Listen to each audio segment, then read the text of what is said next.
Donald Trump. It's just me, Paula Poundstone. I was just playing with the cats.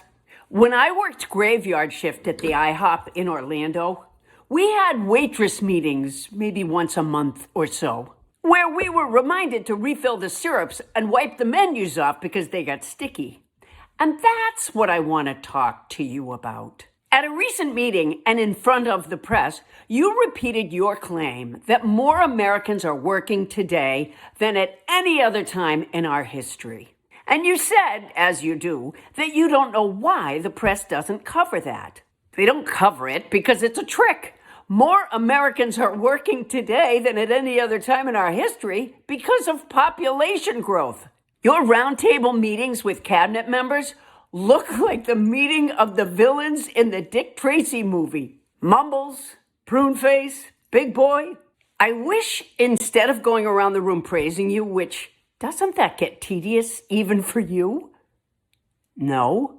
Well, I wish instead of doing that, you'd have them, and maybe you do this in your private meetings. I wish you'd have each cabinet member around the table tell everyone about how they're bilking the taxpayer. Christy, you want to start? Yes, Mr. President, and thank you for preventing that tsunami in South Dakota today. That was a close call.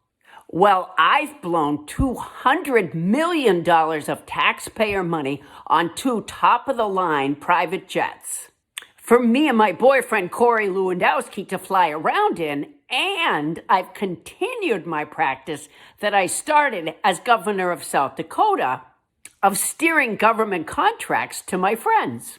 And I'm hoping, Mr. President, that you'll give me an A+++ on grifting. Yes, that's very good.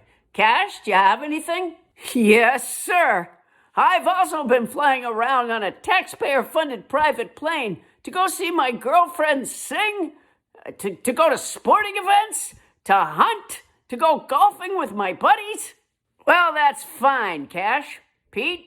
Well, sir, as you know, we've started changing the signage from the Department of Defense to the Department of War. It's estimated, sir, that the signage and letterheads will cost the taxpayer $2 billion. And, of course, I've disclosed classified military information over Signal Chat, and I feel good about that, sir. And most recently, I may have blown up Venezuelan fishing boats, possibly on your orders, sir. Well, that's wonderful, Pete. And you're working on getting the women and black people out of the military? Yes, sir.